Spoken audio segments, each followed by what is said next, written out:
Hi, everybody. My name is Steve Nason. I am Research Director from Parks Associates. I handle our entertainment research practice. And today I have the pleasure of sitting down with Christopher Ray from Verimatrix. Christopher, how you doing today?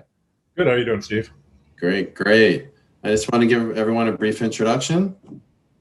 Great. So Christopher Ray, I'm the Senior Vice President of Sales for Asia Pacific at Verimatrix. I've been with the company for about 15 years now after having run the operations for the company. Awesome, great. So really appreciate your perspective today.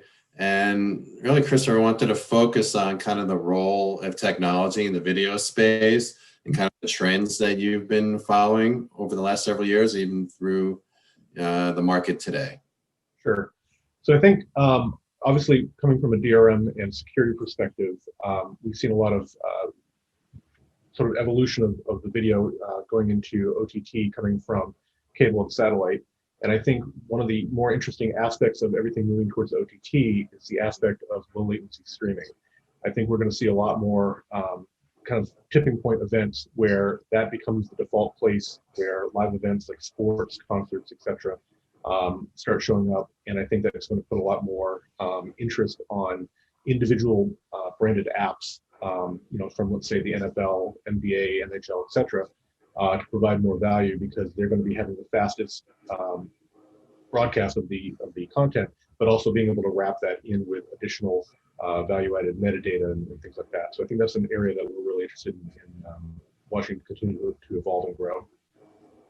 Okay, and really, as you mentioned, since you mentioned it, kind of the metadata, what specific types of data or metrics are you kind of tracking as it relates to security or your business specifically? Sure. So from our perspective, we're not necessarily going to be looking at the metadata, but I think the overall trends of being able to get user information about what people are watching helps feedback into creating better content. And I think if you start adding things like machine learning on top of that, you can not only have better predictive abilities for what people are going to be looking for, but also how to provide a better experience for them, better streaming decisions about what you put onto the CDN at the edge, about things like that. And I think on top of that, you're also looking at the ability to make things more optimized and being able to do that in a more cost-effective way with AI and ML than you are with traditional human-based activities. Yeah, and as you mentioned it, obviously AI, machine learning has become top of mind for a lot of companies in this space, obviously including yourself. So what really are the enhancements that those technology advancements can provide? I think AI and ML can really be used in any place where there's an opportunity to manage efficient real-time operations faster and at scale.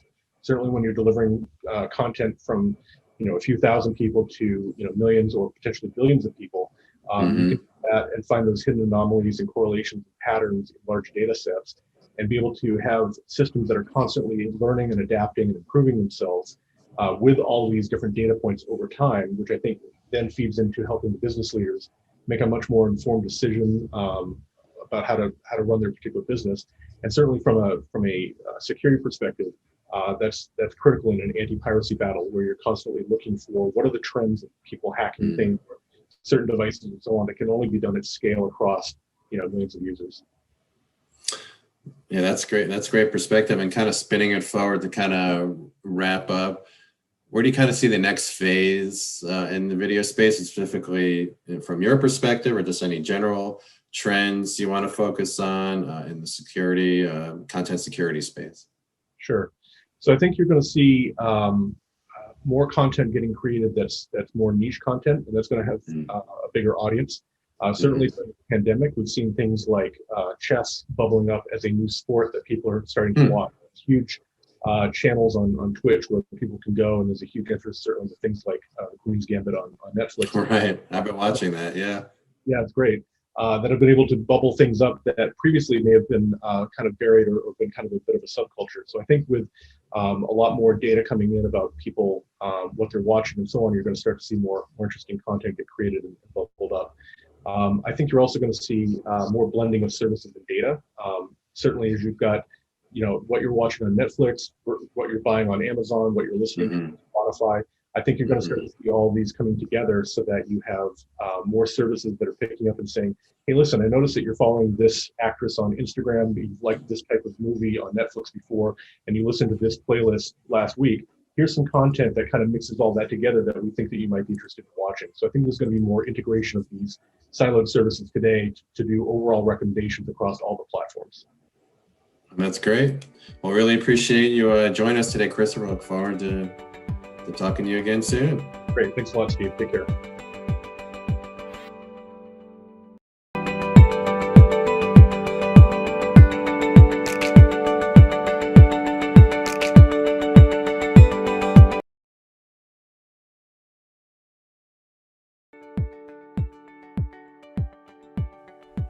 Hello, everyone. Thank you for joining us today. I'm Steve Nason. I'm Research Director. I oversee our entertainment research practice at Parks Associates. And I'm really pleased today to be joined by Christopher Dean from Salesforce Industries. How are we doing, Christopher? I'm awesome, Steve. How are you? Doing great, doing great. Maybe you can just give everyone out there a little overview of your role at Salesforce. Oh, perfect. So I'm the general manager of the Media Cloud at Salesforce Industries. And the Media Cloud is a set of industry-specific solutions built for the media and entertainment industry that extends Salesforce's C360 customer interaction platform. Great, great. So you'll be a great person to talk to, get your perspective on the role of data in the digital media world, video space. So really, from your perspective, what is the role of data in helping clients out there in that digital media video space in acquiring, engaging, and retaining their customers?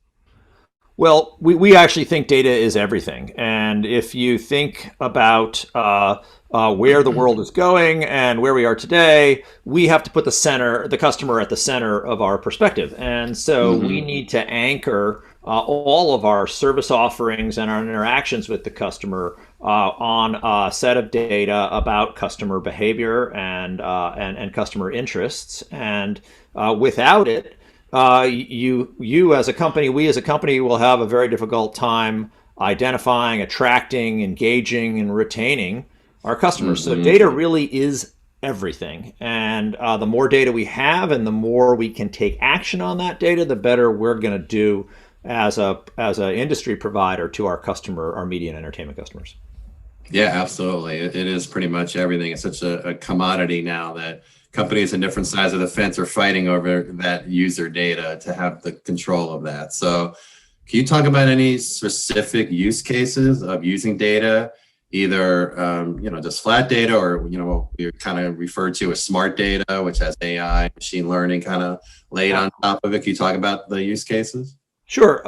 Let's think about a few instances. So first of all, if we are thinking about attracting new users and acquiring new users, I think that's a very, very important part. I've spent, 13, 14 years in this industry, and more than anything else, I hear my customers saying, how do you help me attract more customers? So how do we take the data profile of me, Christopher Dean, who likes science fiction and likes Star Wars and likes Baby Yoda and Stormtroopers, and then use that to target a set of lookalike audiences and drive that into advertising and into messaging and into calls to action to acquire more users like me. And if I'm a good customer, how do you acquire more of me? So that is a use case, a first one around acquisition.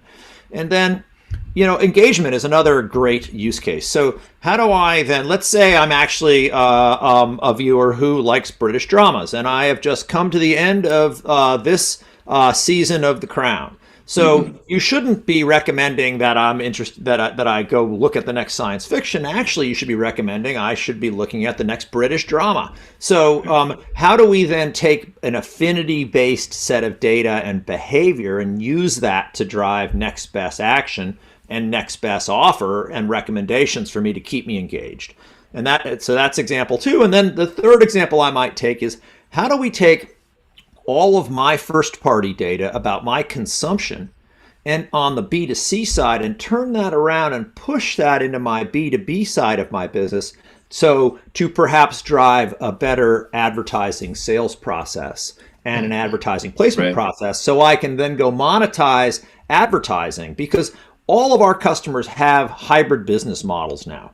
Those business models are anchored on a subscription, but there's typically some advertising in their business model as well.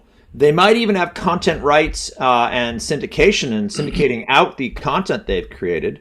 But the last piece that's emerging, that is this flywheel that we're seeing some of these big platforms drive for, like a Disney and an Amazon in the world, is how do you drive content-driven commerce? So, and data drives that hybrid business model across all four of those pillars. So those are three good examples from my perspective. Yeah, that's fantastic perspective. Absolutely. Just expanding out their business lines. So to kind of wrap up our conversation, looking through kind of a crystal ball, where do you see the role of data evolving from here on out in the video and digital media space?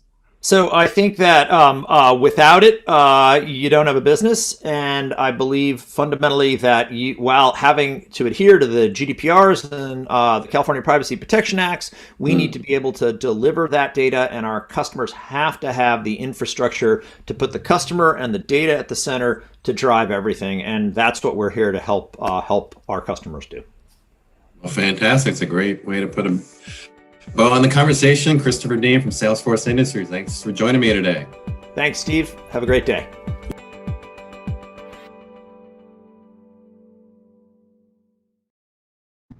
Good afternoon, everyone, and welcome to our final track of the Future of Video conference.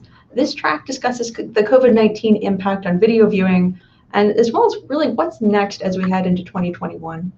I'm Kristen Hannick, a senior analyst here at Parks Associates. I cover the entertainment space alongside a couple of other verticals.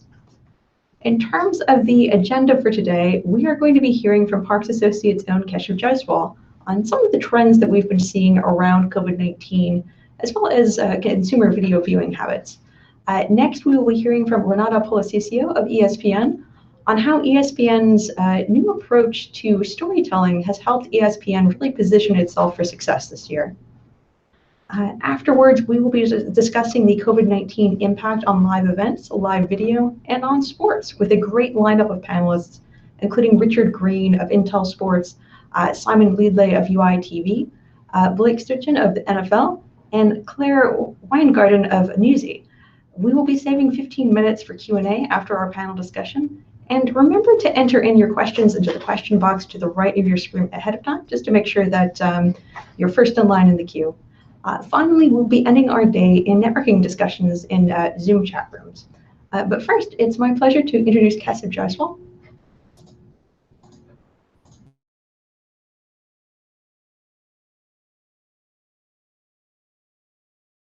Thank you, Kristen. I'm Keshav Jaiswal, part of the in-house analytics team at Parks Associates, and welcome to third and the final day of Future of Video 2020. Our daily lives are still being profoundly affected by this COVID-19 pandemic. It has not only influenced how consumers live, but also how entertainment companies interact with their users and operate their businesses. Although live events such as sports and pro wrestling are back on our screens, but the impact from lack of original programming and live content will echo in 2021. Having an analytics background, I'll be taking help of our consumer data to examine potential challenges these unprecedented times bode for the industry as a whole.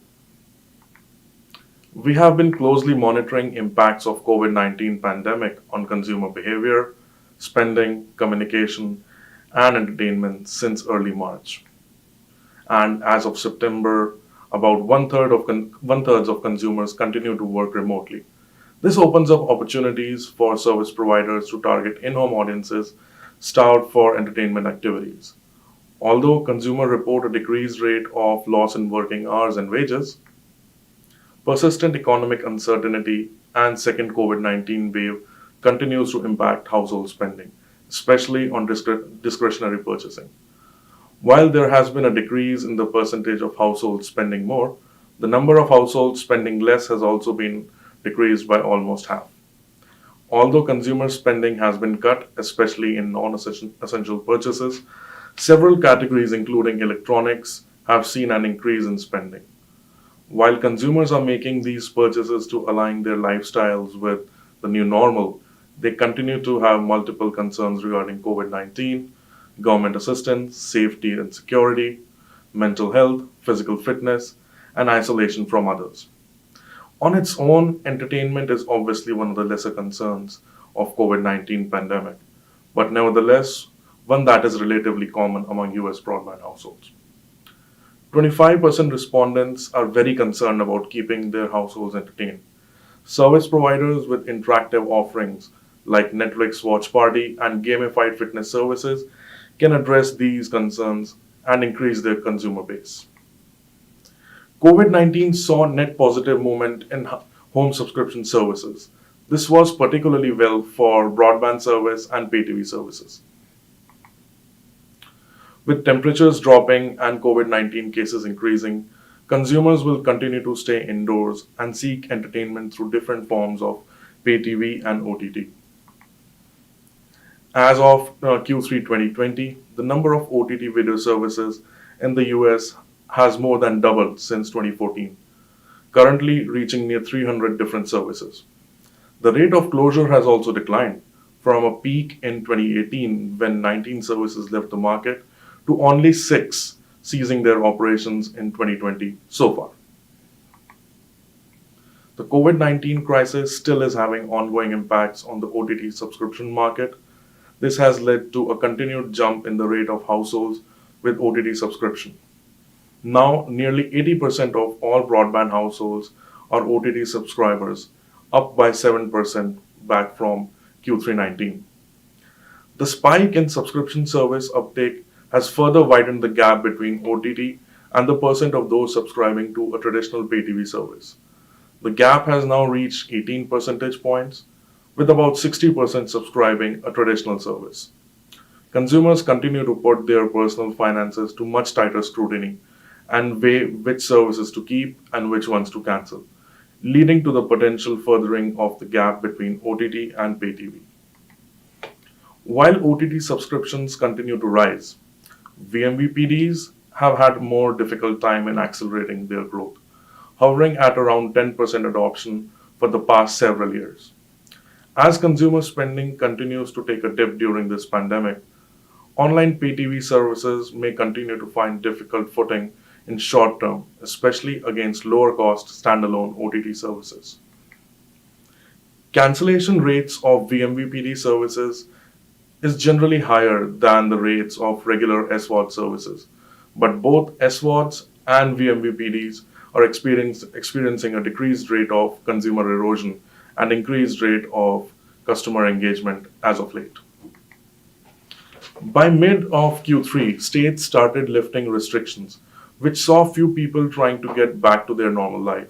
But at the same time, majority of the households are still social distancing and are very, very selective in the activities they engage in.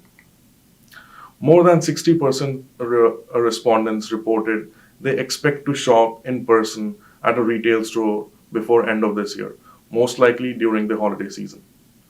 Many consumers are returning to personal group activities and open outdoor spaces, but intend to avoid large gatherings, sporting events, and movie theaters through 2021. The entertainment industry is adapting and engaging in new approaches to keep their viewers entertained. Traditional content windowing of new theatrical releases has been severely impacted by the shuttering of movie theaters across US in response of COVID-19 pandemic. New titles such as Troll World Tour and Bill and Ted Face Music debuted directly on VOD platforms. As some operators began to reopen their theaters in select US markets, film studios had to weigh in their options in releasing new titles. Disney's release strategy of its blockbuster film Mulan introduced yet another option that continues the evolution of content windowing during these unprecedented times. As of late, Warner Media planned to join the race and they announced the newest addition to DCEU Wonder Woman 1984 will premiere simultaneously in theaters and on HBO Max on Christmas Day, and finally announced that their entire 2021 slate will follow a similar pattern. Although initial revenue numbers for these titles look promising, it'll be interesting to see how it affects the revenue of movie theaters on a long term. Whatever the case be, it'll only be boosting the consumer engagement with OTT services, which is clearly evident as OTT services continue to be the most used service during COVID-19 pandemic. Two-thirds of respondents report using OTT service during this time, and a fragment of these are new subscribers or free trials. Free trials have been an effective tool for OTT services in engaging their customers and consumer acquisition for many years now. Trials, which typically last from 7 to 30 days, give potential customers the opportunity to explore a service's content offering as well as other aspects of user experience. Our consumer data indicates that overall use of trials is on the rise, and they are still a key driver in OTT subscription journey. Between March and May of 2020, the initial stages of COVID-19 pandemic, nearly 2 in 5 US broadband households trialed at least one subscription-based OTT service. The rate during this 3-month period is just slightly below the percentage of those who trialed a service during a 6-month period, as mentioned in Q1 2020. But the average number of trials has increased in half the time. Trials seem to be an effective tool because 42% of new OTT or online pay TV subscribers report that they subscribe to a service specifically due to a trial. These trials are a key factor in converting interested consumers into subscribers. Although many services offered or extended their free trials during COVID-19 pandemic, key services like Disney Plus and Netflix eliminated the option of trial from their respective services. While Disney and Netflix have decided to end their free trials, services have to be very diligent and thorough during making this strategic thinking process and while deciding of removing the trials from their marketing and promotional toolbox. When free trials are removed, services risk losing prospective customers even before they have a chance to experience the service. After COVID-19, US broadband households intend to continue using these online services at a decreased rate than during the pandemic, especially services like virtual meeting, retail store pickup, and telehealth services. In contrast, for entertainment market, both OTT and pay TV will experience a very less decrease in the use because of the increased convenience. Entertainment industry relies on tentpoles of content in order to attract and retain subscribers. For pay TV industry in particular, sports is one of the largest tentpoles. Due to the COVID-19 outbreak, live sports saw months-long blackout to protect players and everyone involved. This affects the biggest drawing point for pay TV.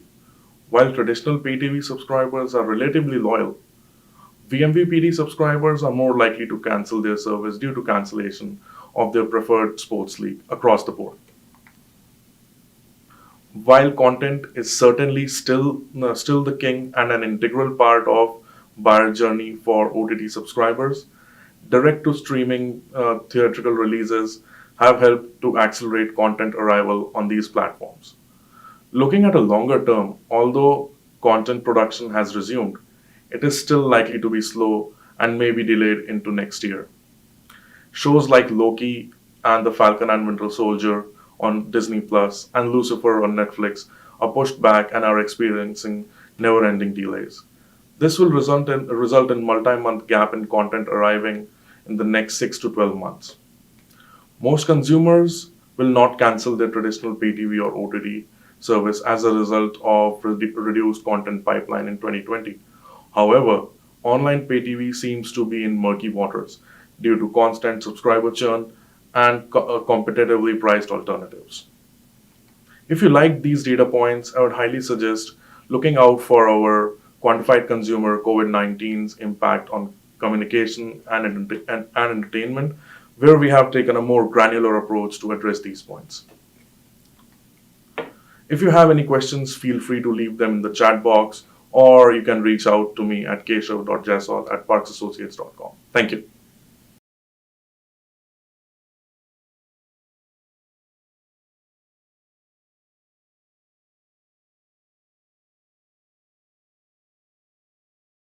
Hello, everyone. Welcome back. And thank you, Kesha, for that wonderful analyst insight. I think that's some very great data you had to share. Next up, we have our visionary insight speaker, Renata Polasisio with ESPN. Renata, can you maybe give us a little bit of information before you kick off into your presentation? Absolutely, absolutely. So this presentation is about storytelling.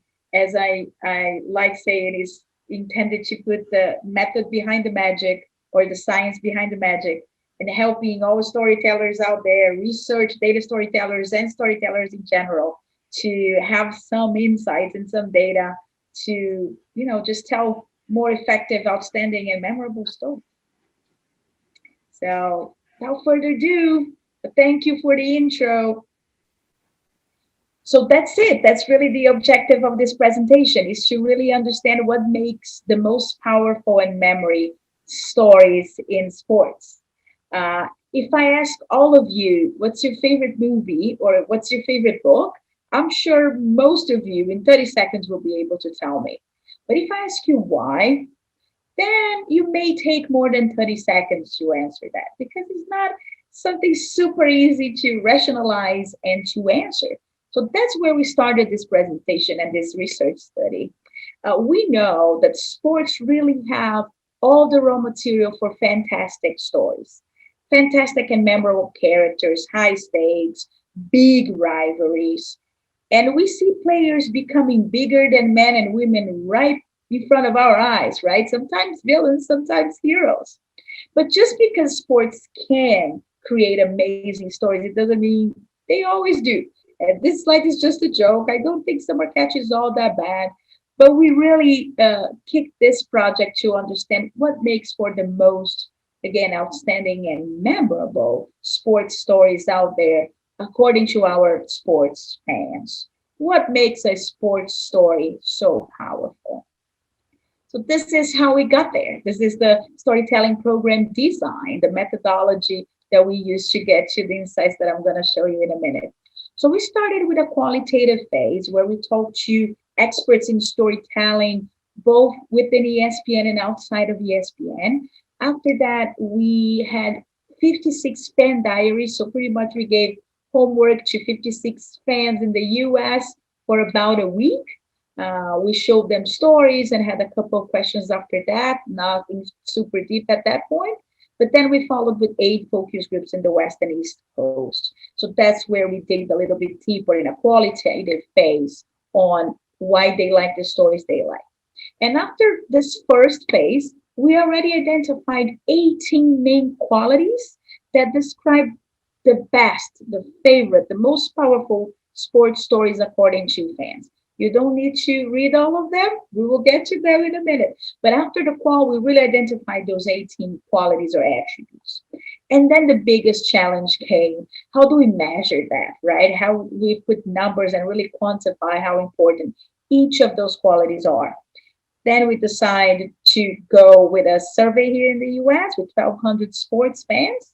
And how do you ask about storytelling to people, not only to sports fans, but to people? Well, we showed them stories and then asked questions. So that's how we did it. We selected over 60 videos, short format stories from ESPN and for competitors, and included the leagues that we were really most interested in measuring. So those are the NBA, the NFL, MLB, NHL, MLS, tennis, and golf. So fans rated each of those stories according to 4 main KPIs. So what for us made a story successful? What's the definition of success for us? 4 KPIs. First one, entertainment value. So the pure entertainment value of that story. Second one, brand affinity. How much equity and affinity that story was driving to the brand that was telling that story. Third one, league affinity. How much affinity that story was driving to the league, to the sport that was being portrayed in that story. And 4, likelihood to recommend. How likely are fans to recommend and share that story? So those 4 KPIs were really the measure of success. So fans rated this more than 60 short format stories according to those 4 KPIs and the 18 attributes that I just mentioned, and we'll get back to them in a minute. After all of that, after that field work, we applied a regression model. We applied a structural equations modeling to really understand the relationship between all of those variables. So between the attributes, the sports, and the KPIs. This model divided the 18 attributes that I mentioned to you, not the modeling, not us, into 5 main groups, what we are calling the 5 qualities of powerful sports stories. And here you have them. So the first one is relatability. You see in a minute. Is the most important one by far. We care and we spend more time and energy with a story because we have a personal connection, because of that relatability. Second, substance. We understand what's going on, so we care about it. The third one is provocation. That story makes me react emotionally, so I form an opinion, I form a perspective. Fourth one, humor. It makes me laugh. So I remember, we know that humor is really triggers memory. So humor is an important one. And the fifth, quality conversation. I feel as if I'm almost part of that conversation. I feel comfortable. So I lean and I spend more time with that story. We'll dig deeper into each of them in a minute. This is when I mentioned that we ran a regression, a predictive model. This is the predictive power of that model. We know that a lot of the reasons why you like or you dislike a story are subjective, are personal, especially in sports. You may have played that sport when you were at college, so you can relate to that story because it's about that sport or about that college. Maybe you played that sport with your father when you were young. So we know that a lot of the reasons are subjective. So we were really trying to get a predictive model that could understand, it could predict the objective part of that decision, of that appreciation for stories. And we were very happy when we saw those numbers.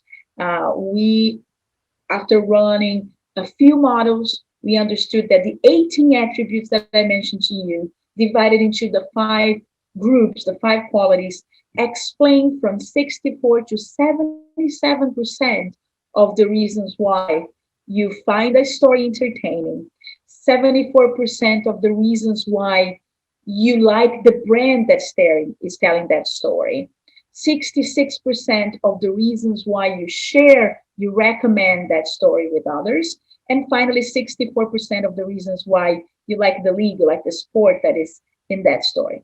So we were very happy with the predictive power of the model, because we knew a lot of the reasons were personal, subjective.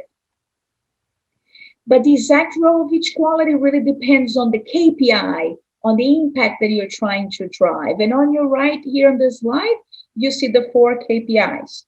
And you can all very easily see that relatability, the orange part of this graph, is by far the most important quality.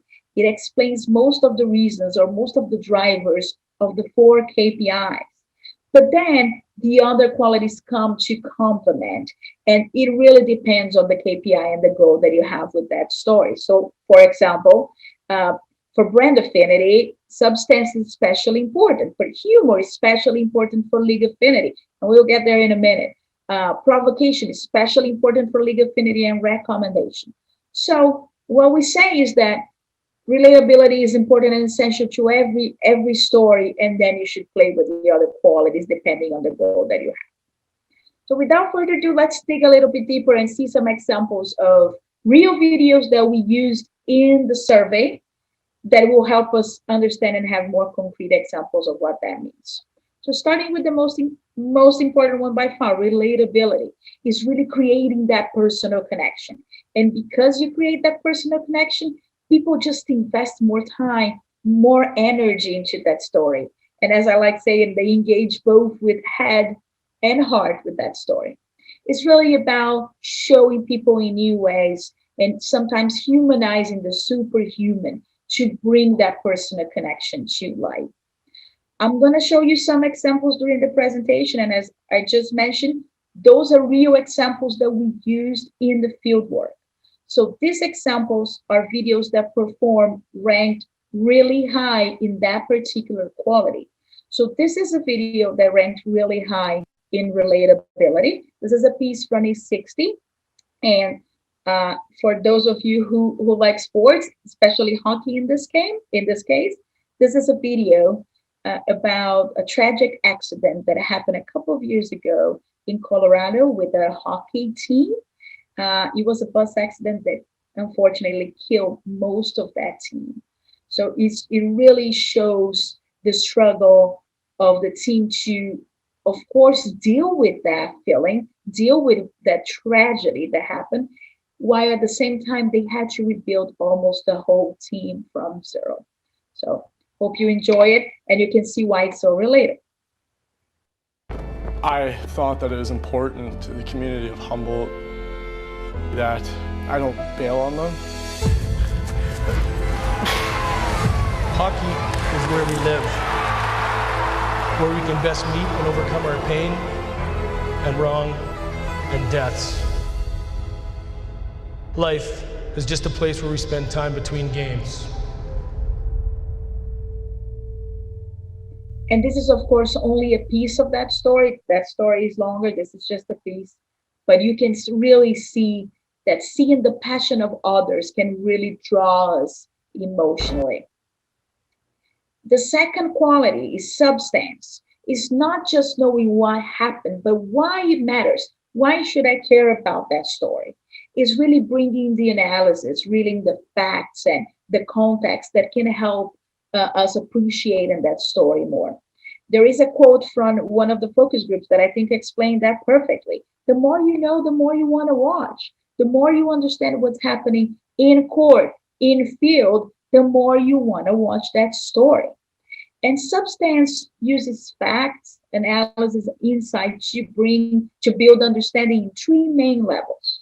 So the first one is close-up current. It's really showing what's going on right now. It's offering an objective analysis of what just happened. The second one is showing history. It's really providing the historical information that will help fans understand why what's going on today matters and what happened to bring us to this point. And the third one is scientific insight. It's bringing a new, fresh, authentic perspective that make people understand a little bit more about what's going on and have a little fun in the process. I'm a big tennis fan, but that's not the only reason why this video is here. This video performed really high in that quality and substance, and it's a great example of how a scientific insight is a unique way to provide that fresh perspective, and that makes you understand more and appreciate more that sport or that story. Emitting a loud grunt might help psych you up, but it's not the noise that helps physically. What helps is the short, powerful exhalation of breath that comes with the grunt. Studies have shown that when a tennis player exhales quickly and forcefully, core muscles tighten and the upper body becomes more stable and can more efficiently transfer energy to the ball. In fact, using this breathing technique can increase ball velocity by about 4%. But if you do grunt loudly, the timing can definitely have an effect on an opponent. So I did know that grunting had a psychological effect on the game, but I had no idea that could add up to 4% velocity to the ball. So it made me appreciate the game better and understand, especially when I hear that grunting when I'm watching tennis. The third quality is provocation, is really using provocative stories to make you feel something. And because you feel something, it helps you shape in your opinion. It helps you shape your perspective. And a big way of doing that is bold statements that really have the power to shape us, to make us think. And because we think and we feel, that story can help you form your opinion, your perspective. And we know that a classic and very strong way of bringing that provocation to life is through impassioned debate. Debate is a great way to help fans clarify opinions and really, love it or hate it, make their opinion. And there is a very interesting step that I want to point to you in the right side of this slide. During the qualitative phase, so during the groups, we talk to younger fans, so younger Gen Z fans, and we also talk to older millennials, 30 years or more or older. And we heard that they had very different opinions about this topic. While the older millennials didn't expect media outlets like ESPN to bring opinions to the table, they want the facts. They want us to be objective and give them the facts that they can form their opinion. The younger fans totally disagree. They actually want us to be opinionated, to be bold, and show where we stand. They want us, our talents, so our hosts and commentators and callers, to have opinions. They say, I may agree, I may disagree, I may love it, I may hate it, but I want brands to have opinions. And that's super important. It's a big challenge, but super important. And it gets me back to the stat on your right in the slide. When we went to the quantitative phase, we saw that provocative content has 7 times more impact on entertainment value for Gen Z. So we not only confirmed that, the qualitative finding, but we saw that huge number, 7 times more impact. So it's a challenge. How do you cater to generations that think so alike, that expect brands to have such different perspectives and bring such different opinions or facts to the table? So it is an interesting one that made us think, and I'm sure will make you think as well. For quality, humor is providing that brief release from the intensity that watching sports can be. If you're a sports fan, you may understand that, especially when it's a big game, especially when your team is playing, it can be a pretty stressful and intense moment. So humor comes to provide that release from the intensity. But it has to be more than jokes. It has to be more than pre-rehearsed jokes. It has to be playful but authentic.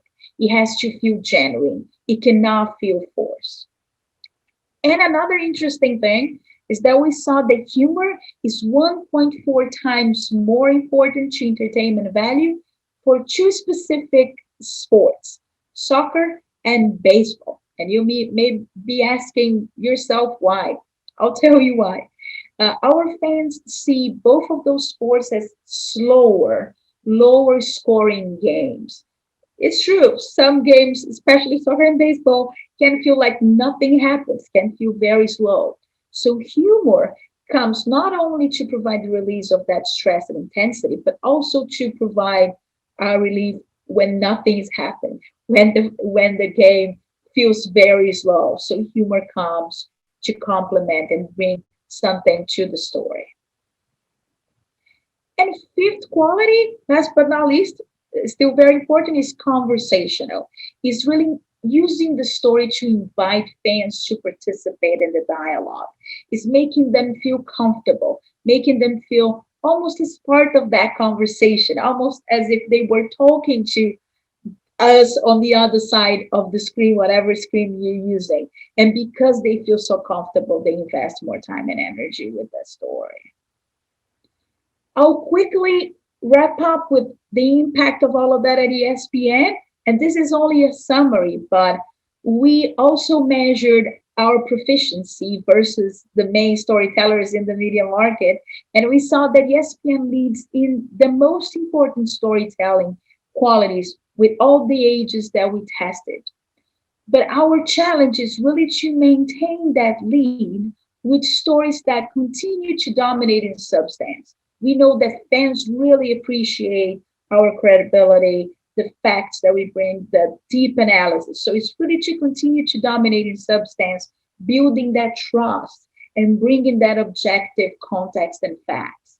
But differentiating with relatability. Really, I always tell the content teams that if there's one thing that I want them to leave the room remembering, is the power of relatability.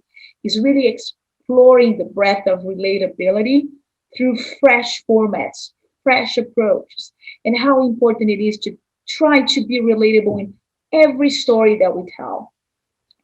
And deliver more lighthearted and provocative moments that are still fit our style, fit our brand DNA. So really connected to what our brand stands for, but integrating more funny, lighthearted moments and integrating more surprise and provocative formats that can, again, surprise and help our fans, especially the younger generations, to connect with stories.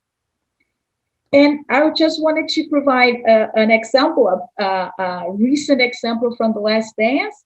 I don't know how many of you have watched or heard about The Last Dance. It was a 10-episode series that we aired in the height of the pandemic, started in April, about the Chicago Bulls. Not only Michael Jordan is the main character, but the Bulls and their last championship in the 90s. And it's really a masterpiece of storytelling. It has the luxury of time. Again, it's 10 episodes of an hour. So because it has the time, the director was able to integrate the 5 qualities. So you feel provocation, you feel humor, you will feel a lot of substance. There's a lot of facts in the series. But more than that, it's a masterpiece of relatability. If you didn't watch, I'll invite you to watch. It's now on Netflix. The director did a fantastic job humanizing the superhuman. So after watching it, you feel that Michael Jordan is a fantastic, maybe the best basketball player ever, but he's a human. He's a human with anxieties, with frustrations. He thought about quitting and actually quit once, came back, went to play baseball, but came back. So he's not that all power superhuman. The director also did a phenomenal job integrating other characters to the story. So although Jordan is the main pillar, the main character, it's fantastic to see how the story develops with the other players, with the coach, with the other really components of that amazing year, of that amazing decade. And again, it is authentic. If you watch, you will see how authentic Michael Jordan, especially Jordan, was. He answered tough questions and he feels like he's genuine. He feels like he's honest and authentic. And that is fantastic to create relatability. And that's, if you didn't watch, I invite you to watch. It's a masterpiece of storytelling, not only because he was able to integrate the 5 qualities, but it's a masterpiece of relatability. So thank you so much. I hope it was helpful and insightful. Thank you. So thank you, Renata, for that excellent presentation. It was definitely a delight to hear more about ESPN's approach to storytelling and some of the facts you learned that came out of that research you did. So I think something that is really maybe top of everyone's mind right now is that this year with COVID-19, we saw, of course, some very radical changes in the sports landscape. A number of games were canceled or delayed earlier this year, and then we had something of an abbreviated season in this fall. So how has ESPN's approach to storytelling changed and evolved in the face of that? Can you maybe give some examples?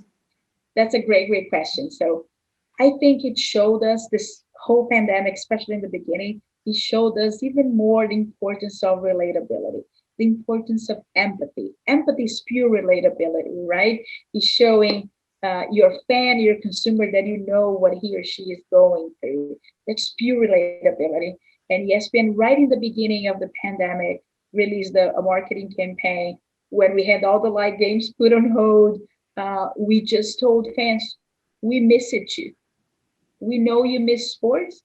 We miss it you. So it really brought the importance of relatability and empathy as an element of relatability to an even higher standard, to an even higher level of importance. And I think that empathy has been guiding us through all this process. Now we have live games, now we have live sports back, but during that critical period of a few months when we didn't have live sports, it was all about creating that experience for fans based on empathy. Mm-hmm. Mm-hmm. So yes, I know a continuation of what you learned in 2019, but really emphasizing the importance of that. So could you maybe discuss briefly how ESPN's approach to social might have changed? So of course, with with the games not being available earlier this year, there was a lot of emphasis on older content and also using the social channel to further drive engagement with fans. I don't want to sound like a broken record, but I think one big pillar that we had, again, especially during that critical moment when we didn't have live games, was empathy, was really trying to provide to fans some sort of relief to it, the craziness that was going on around them, right? So we more than ever relied on our talent, so our commentators, our hosts, our, to bring their perspective about COVID, but about what was going on around us. We did not have live games in the beginning of the pandemic after March 12th, but we had the NFL draft. We had some things going on. And then in mid-April, we launched The Last Dance that I just mentioned during the presentation. And it was really a way of telling fans, hey, so The Last Dance was supposed to be released in the middle of the summer, in July, around NBA playoffs. And the production teams at ESPN ran around the clock to edit and really finalize the post-production to bring that to fans in a moment that we didn't have live games and sports fans were missing sports so much. So that was really the main, I want to say, in our social, it was really the main focus. It's really when we were able to provide that relief from the anxiety. And Last Dance was released in the peak of, not only the peak of pandemic, but the peak of the lockdown, the peak of anxiety. So being able to bring that to fans and to interact to them through social and the other channels to say, hey, we know what you're going through. We are here to bring you some sports entertainment, to bring you some relief from that craziness. Mm-hmm. Mm-hmm. Very, very good use of the channels. So I think something else that is really top of mind for everyone is that so we're currently seeing here in the U.S. something of a resurgence of COVID-19 with a growing number of cases really across the country. Of course, there's a very strong likelihood that this is going to impact sports next year as well, particularly in the spring, possibly in the fall, depending on what ends up going on with the vaccine situation. What are ESPN's plans with regards to this, if you can share? Of course. So I think there are two pillars to that, to how ESPN is really managing all of that back to live sports. One is our relationship with the leagues. So we are really partnering closely with the leagues to try to offer the safest environment for everyone, for players, for our own, talent, our own people there. One good example is the NBA bubble that happened in Orlando. It was a super safe space. There were no cases of COVID, really, almost no cases. It was inside Disney World. So Disney, ESPN is part of Disney, really is partnering with the MLS. MLS is back tournament in the summer also happened inside Disney. So we are partnering with leagues to offer the safest environment, and we are helping them in the best way that we can. But the second side of that is how, with all the restrictions that COVID brings, to keep players, fans, our team safe, how can we offer the best experience that we can for fans? How can that experience feel the best, the most authentic, or the most special? So I'll get back to the NBA example again. For the first time, we had microphones under the court. We had more than 30 microphones under the court. So although we didn't have fans in the stands, fans at home could hear the players speaking amongst themselves, the noise of the ball, the squeak of the tennis shoes. And that was something like, okay, this is different. But this can be special. This can bring to you an experience that you wouldn't have otherwise. That's only one example of the innovation that with the leagues, we are investing to bring to fans the best experience that we can, given the circumstances. Yes, it sounds like there's a lot of room to be very innovative in your approach. For sure. Okay. Well, thank you, Renato, so much for joining us here today. I believe, unfortunately, that's all that we have time for, but it was absolutely wonderful listening to the research that you've done and your perspective as well. It was my pleasure. Thank you so much for having me.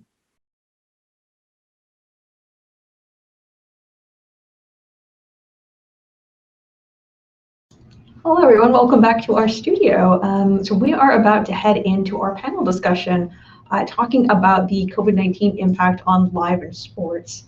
So we have here with us today a really great lineup of panelists. So starting things off, we have Rich Green with Intel Sports. Rich, can you tell us maybe a little bit about yourself and what you do at Intel? Yes, thanks, Kristen. So I'm a business development director at Intel Sports, and I've been there about 5 years. Intel Sports is about a 4-year venture that we're on right now.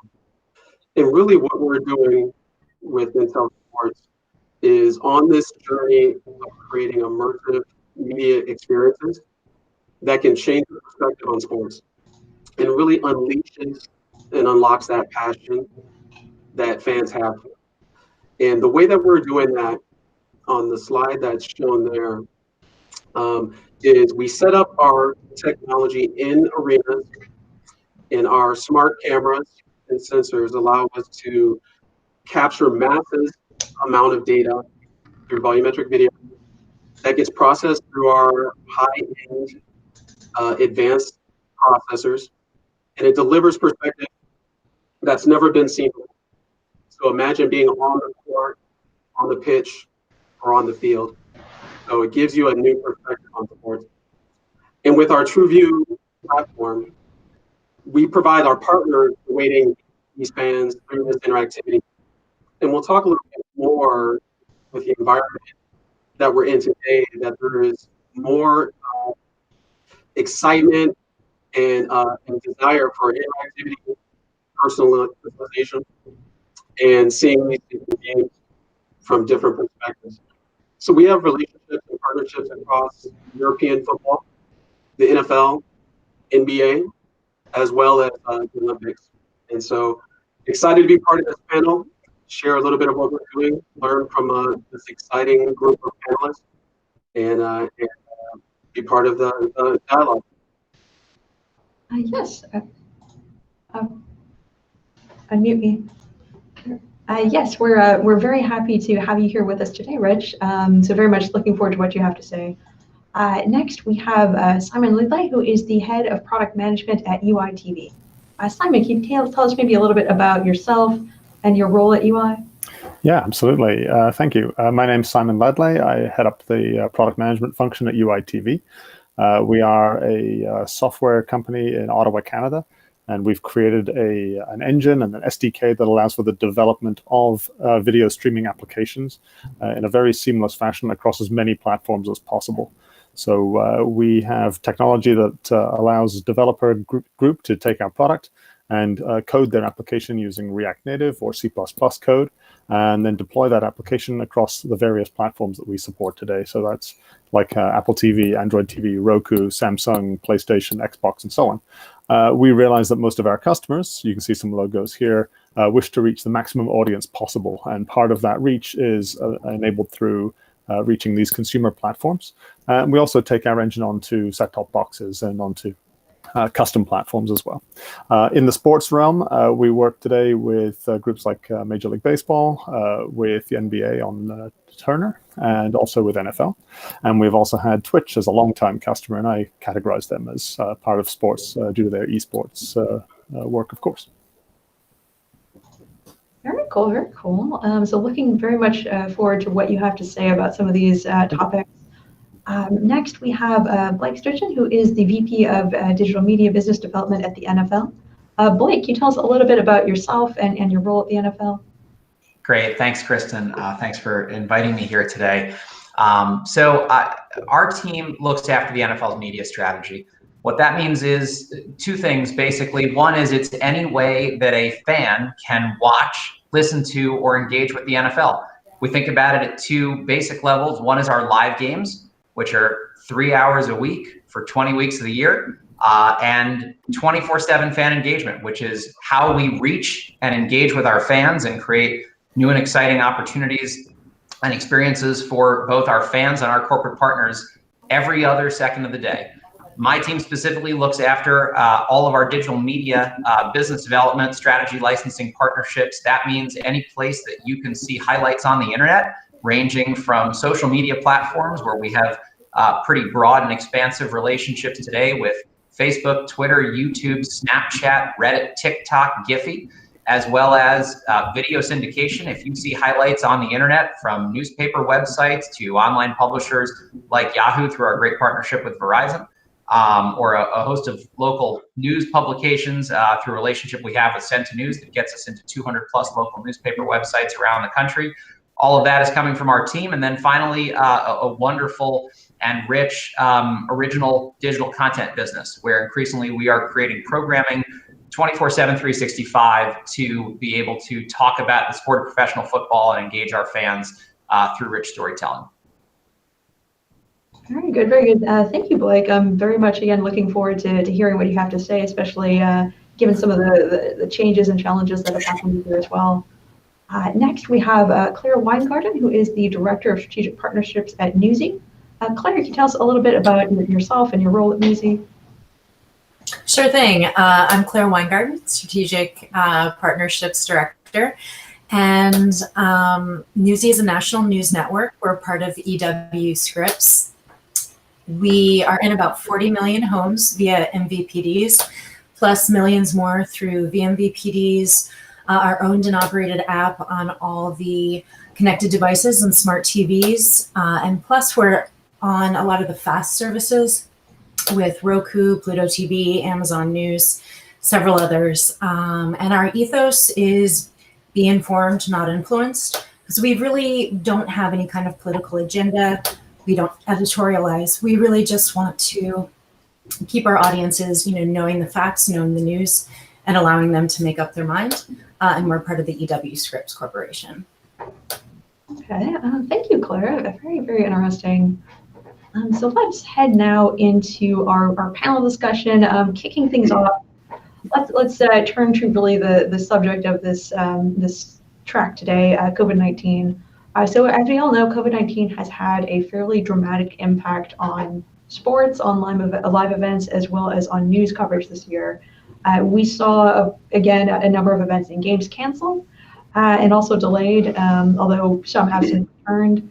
We also had a fairly dramatic year in terms of the election that happened, as well as different types of protests throughout the year, and other types of fairly dramatic events. So I'm very interested to hear what are some of the challenges that your companies have faced this year, and how have you dealt with them? And then, Rich, can you maybe start us off talking a little bit about Intel Sports and the challenges? Yeah, definitely. And hopefully everyone is being safe and able to deal with the COVID-19 pandemic that's upon us. The pandemic itself, when we think about technology in sports and what we're doing, we found that it's actually reinforced and accelerated to some extent some of the trends that we were seeing before the pandemic took place. We were starting to see the trends of sports fans using more OTT platforms, using a number of different devices to engage with the game experience. And there was this hunger for being able to see and interact with the sport that they love in a more controllable way, and in a way that would allow them to see it when they want, how they want to, have condensed versions of the games or specific highlights of players and things like that. And a lot of that we're seeing from the trends that are going on during the pandemic as we're all operating from home or remote locations. And as fans and as viewers of content at home, we're looking for different ways to get this content. And when the season, especially the basketball season, was put on hiatus, there wasn't a lot of live games. So it really caused the acceleration of how can I get bite-sized piece of content so I can still engage with the sport that I love and the passion that I have. And I think for us, with our focus on OTT streaming, our focus on the digitization of the sport so that we can create those new angles and new perspectives that people haven't seen to watch their game, I think this is an accelerator for our business And I think it'll be an accelerator for a lot of the technology that can create these new immersive experiences. Yes, I think I definitely have to agree with you there, Rich. We've seen a lot of very interesting development in the market this year. I think speaking specifically to sports, we have seen a lot of very interesting developments in the social channel in particular. And then Blake, can you maybe tell us a little bit about what the NFL's approach to this has been? I believe last time we spoke, you mentioned some very interesting developments on the social side as well. Sure, and you know, when I go back to March, April, when this was all really picking up, we had a couple things that we needed to look at really closely as a league in figuring out how we were going to move forward. The first is, how do we put our events on? How do we actually maintain our schedule so that we can continue to do the business of keeping the league going? That first event was, how do we hold the draft? The NFL draft serves two functions. One is it's become a sensational media event that's exciting for our fans and creates a lot of content that we put out in a whole range of platforms. But there's also a clear and important business function to it. As an administrative matter, our teams need to be able to field rosters. And so that needed to happen. Historically, that's been done by bringing people together on site in an event. And it was kind of amazing that of all the places for it to have been planned, the 2020 NFL draft was originally set to be in Las Vegas, where there would have been 500,000 people on the strip watching what would have been this incredible event. Instead, we had to scrap 2+ years of planning almost overnight, and in basically 3 weeks, pull together a virtual draft, which was one of the most ambitious media projects that any of us had ever put on. In the end, in partnership with ESPN and ABC, we produced the draft in April with more than 600 cameras, all remote, inside of players' homes, inside of our coaches and general managers' homes, inside of some of our facilities that were shut down but had 1 or 2 people at most. And also, we're fortunate to be able to put this on in a way that most importantly was safe, socially distant, and using the power of that platform to really both engage our fans, do the business of keeping the league going, and take advantage of that platform and the audience that was watching it to try to drive some really important initiatives around the world. And so most notably, we had 55 million people who ultimately watched the draft this year across the 3 days that it was on. And at the same time, raised more than $100 million for COVID-19 relief. We put on social media at the exact same time that we were simulcasting the draft across television networks, across ESPN, ABC, and NFL Network. We also had more than 15 different platforms where our fans could watch Draftathon, which was a Jerry Lewis telethon style, basically Zoom chat with everyone from Rich Eisen, Deion Sanders, Kurt Warner, Tom Brady, a host of celebrities and players over 3 days, all raising money to support COVID-19 relief.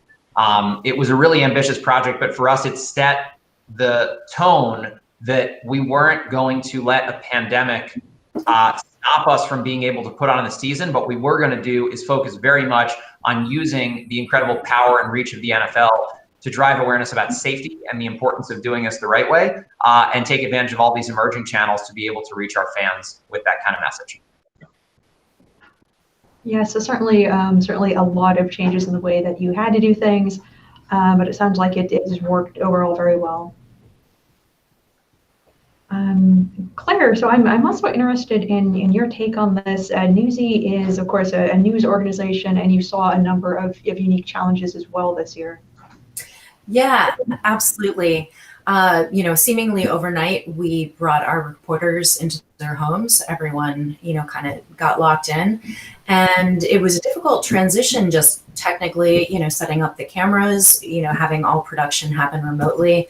But people just really rolled with the punches. It was great. We had it up and running, very quickly and smoothly. And right now we still have, kind of a split between certain reporters at home working, and then some of our flagship shows, hosts back in the studios and production staffs back in the studios. So, it's been a huge adjustment from what we were doing previously, but it's gone pretty smoothly. And, kind of some ups and downs as COVID's had its ups and downs. It was an election year, so it was huge in the news space. And with all the racial justice protests, we really wanted to be out in the streets, have our reporters out and speaking to individuals. So we had to adjust for that, with masking and as much social distancing as possible. So it's very different than what we're used to, but I think the team has done a really great job and the journalists have really stepped up. Yes, certainly quite a bit of a challenge in terms of really arranging everything logistically and making sure to keep everyone safe. Simon, your company works in a little bit of a different vein, so you provide a number of services and cross-platform development tools to your clients. What are some of the challenges that you faced or that you've noticed among your clients? No, you're right. We're a little bit different here in that as a technology provider, we weren't directly affected by COVID itself and changing any of our own plans. But for our customers, it had a huge impact, of course. And when we saw that in the first couple of weeks, affecting people's rollout plans, delivery to new platforms, their expectations about when they would take certain app upgrades to market and so on, were all shifted immediately. And of course, our customer base fell into two very obvious categories. Those who were in sports and live events, who were really taking a complete pause back in March and April and having a rethink, sometimes rethinking budgets, sometimes quite concerned about their very existence as a media organization. And then there was the other half of our customer group who were offering streaming services for entertainment programming, drama, comedies, groups who were competing against Netflix, who found their services taking off, right? They had huge increases in subscriber numbers. They were more bullish and willing to invest more rapidly in program rollouts. So we really felt that the COVID situation split our customer base right in two, and some were in trouble and some were kind of making hay off the situation.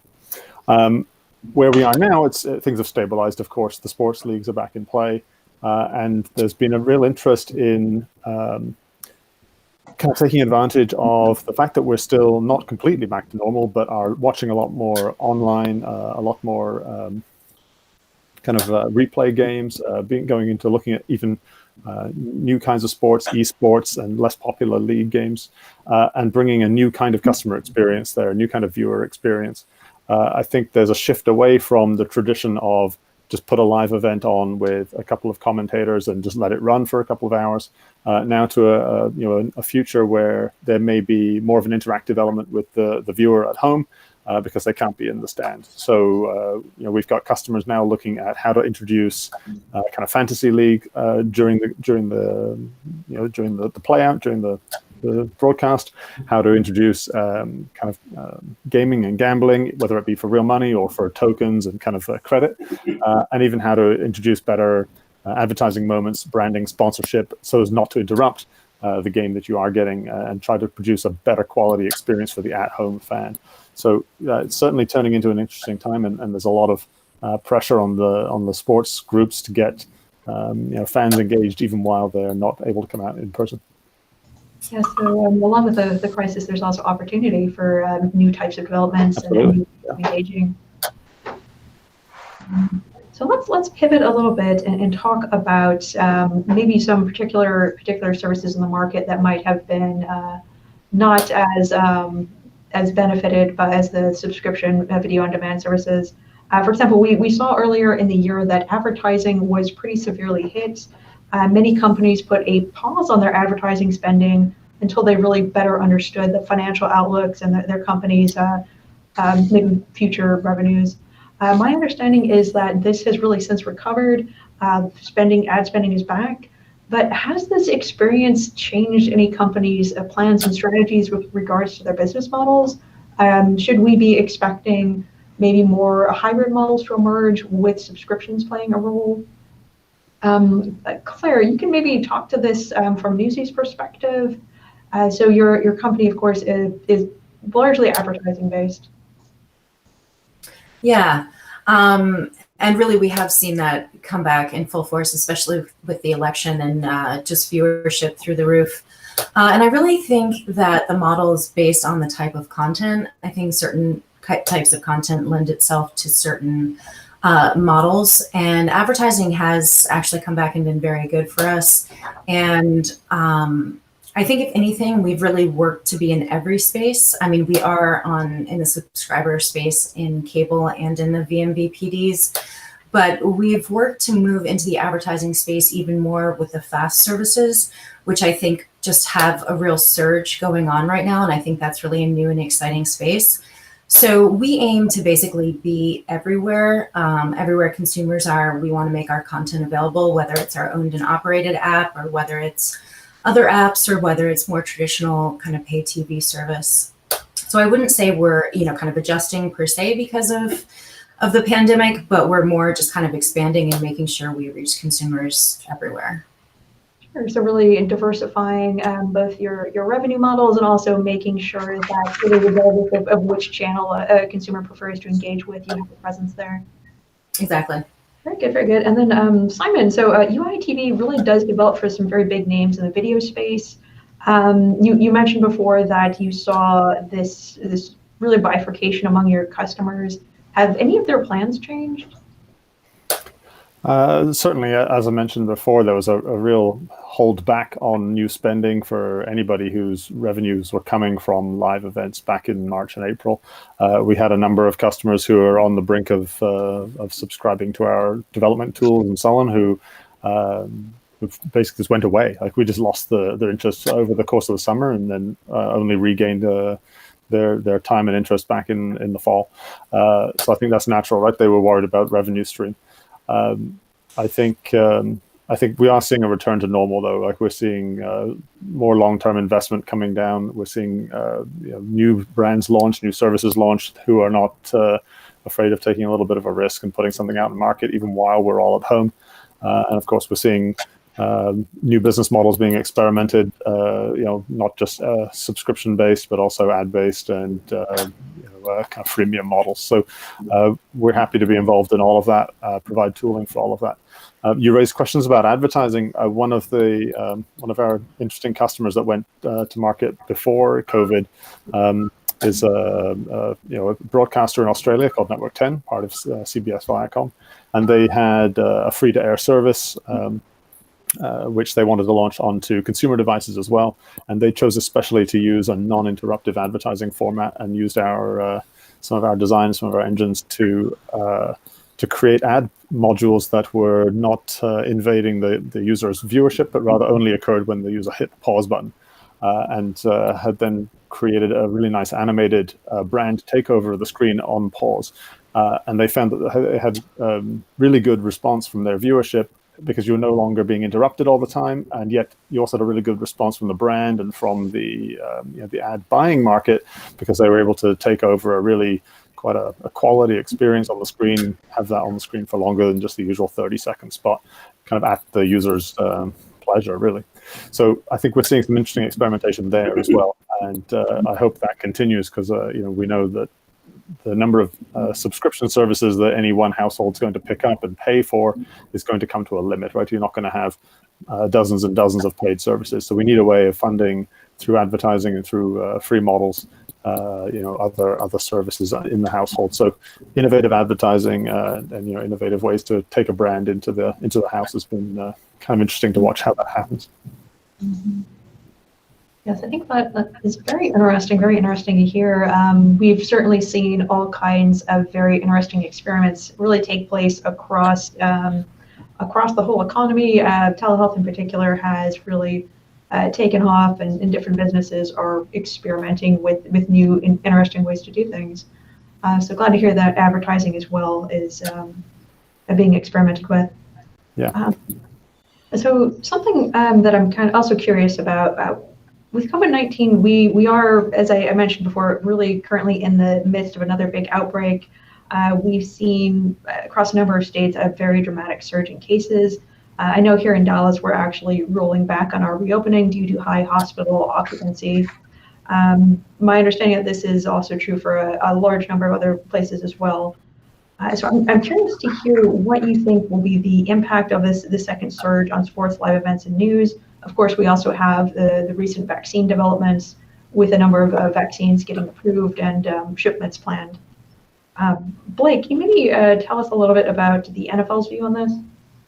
Sure. Look, I mean, the first and most important thing is throughout the entirety of this pandemic, we're both doing a tremendous amount of work in conjunction with our league's chief medical officer and public health officials, but ultimately following guidance from our government at the, at each individual and local level. It is most important to be safe and be conscientious of how best to address the pandemic. At the same time, what we're really proud of is how well we've been able to weather that, and we'll continue to do so. So, you've seen plenty in the press about our continued focus on daily testing with our players, enhanced protocols. It's far from perfect. We recognize that there are going to be challenges here. This is it's uncharted territory for everyone.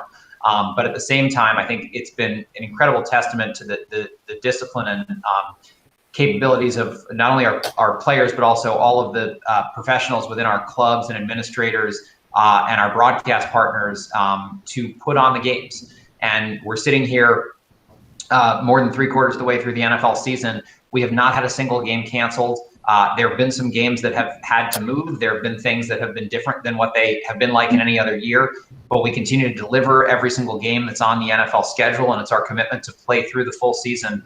And what a terrific and exciting season it's been. There's been a lot of really interesting developments with both what's going on with the Chiefs and a continued, exciting run with the defending champion, as well as, a host of emerging talent in the league, which has been really great for our fans to see. We're going to continue to focus on the ability to do that as it relates to our fans inside of stadiums. In some cases, where they're allowed, we have reduced capacity in certain buildings. In others, we have no fans at all in stadium. What that's led to, however, is some really exciting broadcast innovation. And so what you'll see inside of our games, whether it's things like experimentation with incremental and enhanced audio, to new camera angles that you're seeing as a fan to be able to watch and experience the game in a way that's different than ever before. And finally, and this is something that maybe we'll get a chance to talk about later, but we get asked a lot whether this sort of development with the pandemic has caused us to rethink everything or invent new things. No doubt there's been a lot that was developed in that way. But also a lot of what we're doing are things that we've wanted to do for years and just hadn't been able to prioritize. One such example is a partnership that we have with Verizon called Watch Together, where this was launched at the beginning of the year. Fans can now, on any of the Verizon media endpoints, you open up the Yahoo Sports app and you can watch the live game, just like we're having this conversation right here. You can watch the game with your friends. We recognize that in a pandemic, especially depending on where you're located, you may not be able to gather at home or in stadiums or at sports bars the way you typically would. But to be able to watch the game in person with your friends in real time is something that's really exciting, and it's just scratching the surface. Just being able to do that is a technical feat that Verizon deserves a tremendous amount of credit for. But think about what the opportunity is beyond that. We're going to be able over time to introduce AR capability. Rich can talk about this, volumetric video, and enabling fans to be able to see highlights from any angle is something that, again, we're only just scratching the surface of. So in really challenging times, we've also been able, we think, to see a lot of really exciting innovation. And that's what I get excited about, because that's certainly not going away, even once hopefully we're back to a much more normal state. Mm-hmm. Yes, the lessons that the industry has learned this year can really help carry it forward, it sounds like. And then Claire, I'm interested in hearing your perspective on this as well. So Newsy does cover a variety of areas, and you're also really on the ground for a lot of these events. Sure. Well, we are sort of going to be continuing doing what we're doing for now, following all the guidance, getting reporters out in the field when we can, but knowing, when it's important and we have to come back or come back indoors. But I think everyone's really excited and enthusiastic for the vaccine and, for once we can get out there again.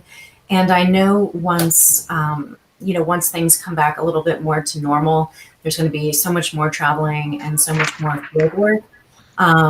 I think that's very exciting. I think it's very interesting to see what's been going on in the sports world, even in terms of bringing fans, in a very limited or altered capacity into the spaces, with the holograms and all of those pieces like that to allow people to feel they're more involved in it. So, kind of optimism right now is what we're looking to, and we're kind of really just being nimble, and Newsy has always really been a nimble company. So kind of rolling with the punches and doing that.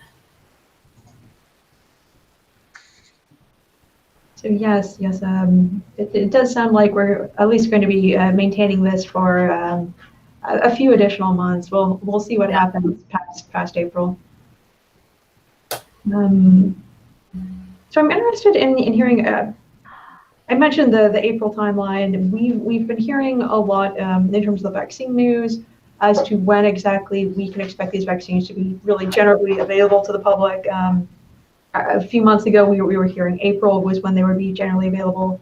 Of course, now we've had a few vaccines get emergency approval, so we might see some of them being generally available to the public by as early as March or possibly May.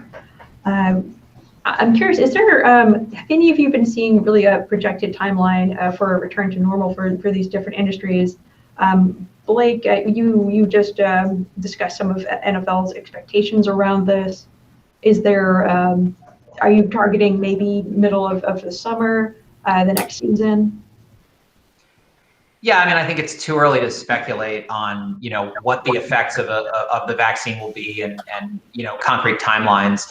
I think we recognize this year more so than ever what industry we're in and what we're not. And I have such great admiration for public health officials, research scientists, and the whole medical community, and recognizing also the logistics of delivering vaccines to reach herd immunity or something close to it, or just things that are unknown and certainly far outside of our area of expertise. What I can tell you at the NFL is we're going to continue to do what we'd like to think we always do, which is pay attention to the world around us, think as thoughtfully as we can about how to adapt as necessary, and keep trying our best to move forward in as responsible a way possible. Right now, we're certainly hopeful that as we get through this year, and there's plenty of football still to be played as we look ahead to Super Bowl 55 in February, but excited to get through that and finish out what's been a terrific 2021 season.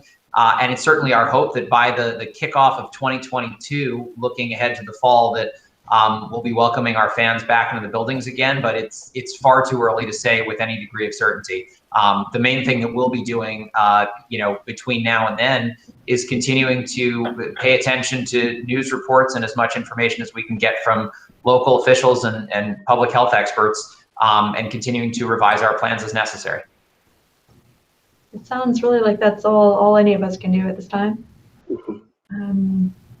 So I'm also curious to really understand what you all are expecting to see maybe as a lasting result, maybe not just of COVID-19, but also of all of the changes that have been made this year, the innovations, the new leaps in understanding and shifts in priority. So there's been some hypothesizing that we could expect potentially more leagues or TV channels to go the OTT route, given some paid TV sector declines. There's also been all these new evolutions in watch together features and others as well. What are you all really expecting? And then Rich, maybe you can start us off talking about the NFL sports perspective.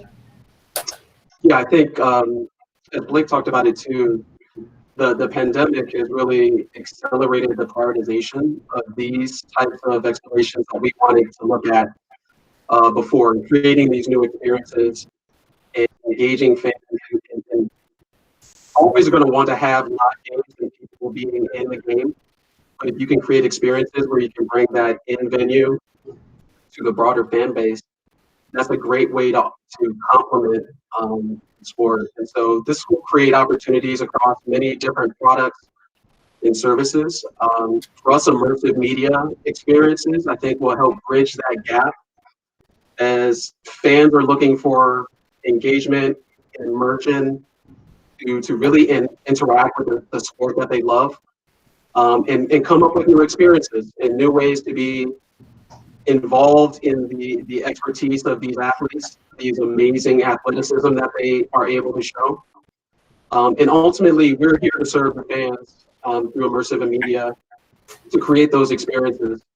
One of the things I always love, one of my former bosses played in the NBA. And so he always told this story when he was playing in the NBA, he was on the court for the Atlanta-New York Knicks game.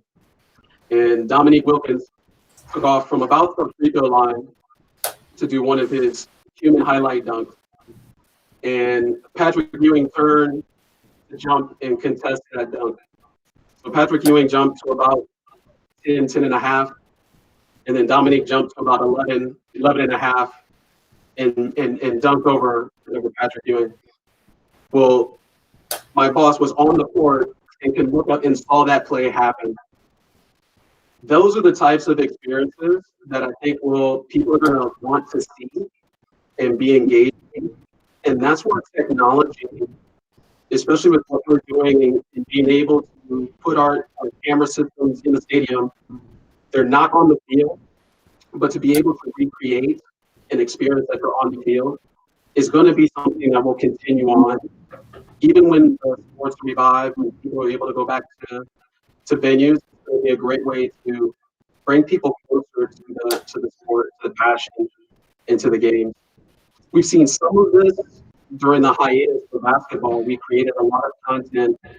One example with the Washington Wizards, where we created highlight packages of their top dunks, their top three-pointers.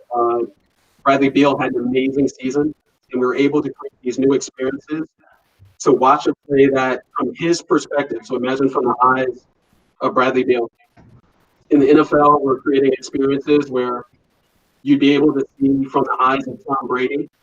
Even though there's no cameras on the field, the technology allows us to make these experiences from the live, real game visuals to show what Tom Brady saw when he went down the field. Or imagine running alongside Lamar Jackson. And those that watched the Monday night game, he was incredible. But imagine running alongside him, or being able to look in front of him, behind him, or look from a linebacker's perspective, or a D-back's perspective, or a receiver. Those are the things that I think are going to continue on. Having a deeper engagement, having more control, making it more personal. You know, if I want to see Lamar Jackson and I want content brought to me, having that capability, especially in a highlight standpoint, and then that will continue to evolve as it becomes more of the live experience. And I have to agree with Blake as well. We've heard a lot about community and how can community come into play and bringing people together, just like we're doing today, from different parts of the country or the world, but to experience something together. I think that's going to be a trend and something that's going to be transformative, that's going to continue on as well. Yes, I think that is definitely a very interesting feature as well. Simon, can you share maybe what you expect to be really as seen as a lasting result of COVID-19 and the? Sure. I certainly echo both of those previous comments, Rich and Blake. You know, that we're seeing an acceleration of trends that are already underway. Little experiments that were being done on how to improve the fan kind of experience in a direct-to-consumer market have now turned into a main force for a product where your fans can't go to the stadium and see the result in person. And I think we'll just see that more and more of that. So I think we'll find that the online at-home D2C direct-to-consumer experience needs to come right up and meet the in-person experience in terms of quality and sort of feel like a first-class citizen. Today, the entries that are being put into the market for a direct-to-consumer app are quite often just a catalog of past games. Maybe you get to watch the live game exactly as you know, as it would be televised from one camera, two-camera viewpoint. But this notion of multi-camera, fan interaction with other fans, with the players, with the league, as well as social interaction during the game and then afterwards, I think these are really lovely bonuses that can be brought to bear in a personalized way in a direct-to-consumer environment, which are actually hard to do in a stadium. So if you can bring it home, make the game as good to watch, and rewatch, even go back after you've seen a live match, go back home and rewatch that great play from multiple angles, while chatting with your friends, while sharing the clips, and perhaps all while watching it free of charge due to some innovative advertising or some sort of a gambling or gaming service. All of these were experiments. All of these have been on people's whiteboards over the last 5-10 years. Now they're actually coming true because we're under pressure to deliver something interesting. Furthermore, outside of the sports world, you look at the change that's being kind of pushed on the Hollywood system by both Warner Media and Disney, announcing in the last couple of weeks slates of films that are going not only to the theater, but also to direct-to-consumer platforms, right? So we may see this pressure change other parts of our industry, which results in new technology, results in new consumer expectation and viewer expectation of how good a service can be. It's as good as going to the theaters, as good as going to a stadium. Like, it better be really good. Yes, and there is certainly that question as to what exactly is going to happen to stadiums. We know financially quite a few of them are in trouble right now with the changes in the content windowing strategies that we've seen among these major content providers. Are they going to continue to be able to operate? Or are we going to see maybe some of the lower cost ones go away and the more higher cost premium theaters survive? I think that is something that everyone's going to be watching with interest next year to really see what happens. And then, Claire, is there maybe anything that you can share from a Newsy perspective in terms of what you might expect to see really come about it as a lasting change of all of this? Yeah, well, something that was just really exciting for us, and it's kind of a testament to the fact that adversity sometimes leads to opportunity, is right in the spring, at the beginning of COVID pandemic, we launched a brand new nightly news program that was OTT first. So it was some of the first program we've created specifically for our digital platforms, as opposed to more cable kind of oriented programming. And this was great. Our host, Christian Bryant, is extremely kind of enthusiastic, very kind of affable guy. And it was exciting to be able to launch a program in this moment, and very active social presence. There's a lot of conversation going on with Twitter kind of around this experience. And something that I thought was pretty interesting is it had been designed pre-pandemic, and it was going to be shot in our newsroom. And once the pandemic hit, all of our reporters went home. So we continued to shoot in the newsroom as we talked about doing, except it was sort of an empty newsroom. So I feel like you really got sort of the feel of the pandemic, and it contributed to, just kind of speaking to the world that we were living in right now. And so this is a show that was exciting to launch in that moment. And we're going to continue to sort of bring on more programming like that, and just kind of finding new opportunities that are available to us. Mm-hmm. So yeah, certainly new programming types, maybe new experiments that you can run that really do reflect really where we are in this period of time. Why don't you close us out before we head into the Q&A portion of our track today? So what do you think from an NFL perspective might be really here to stay? Well, first of all, we should point out that Claire's cat is definitely the star of this panel. It's fantastic just watching what's going on there. So, a couple things. First, Kristen, I know this is an unusual thing to say in a pandemic, but I really think there has never been a better, more exciting time to be a sports fan. And when you think about that, just consider, I joined the NFL 9 years ago. At the time, we had a Facebook account, we had a Twitter account, our staff of social content producers was 1, and touchdown dances were illegal.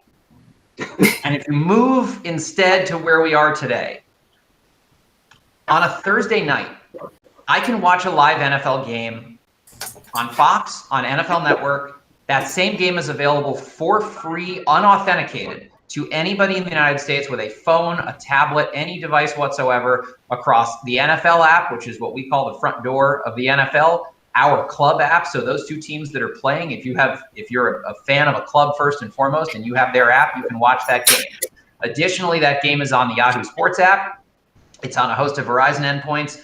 And in particular, when you look at how we continue to evolve, that game is on Amazon Prime Video with not only the live feed with Buck and Aikman calling that game on Fox, but also Andrew Kramer and Hannah Storm, the first ever all-female broadcast booth doing an alt-audio feed. There's a feed of UK announcers when it's broadcast around the world in the United Kingdom and elsewhere.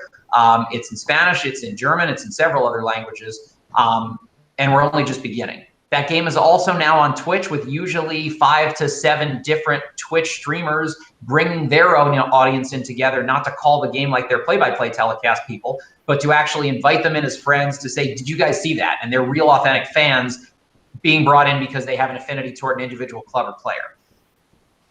That's stuff that we've been doing.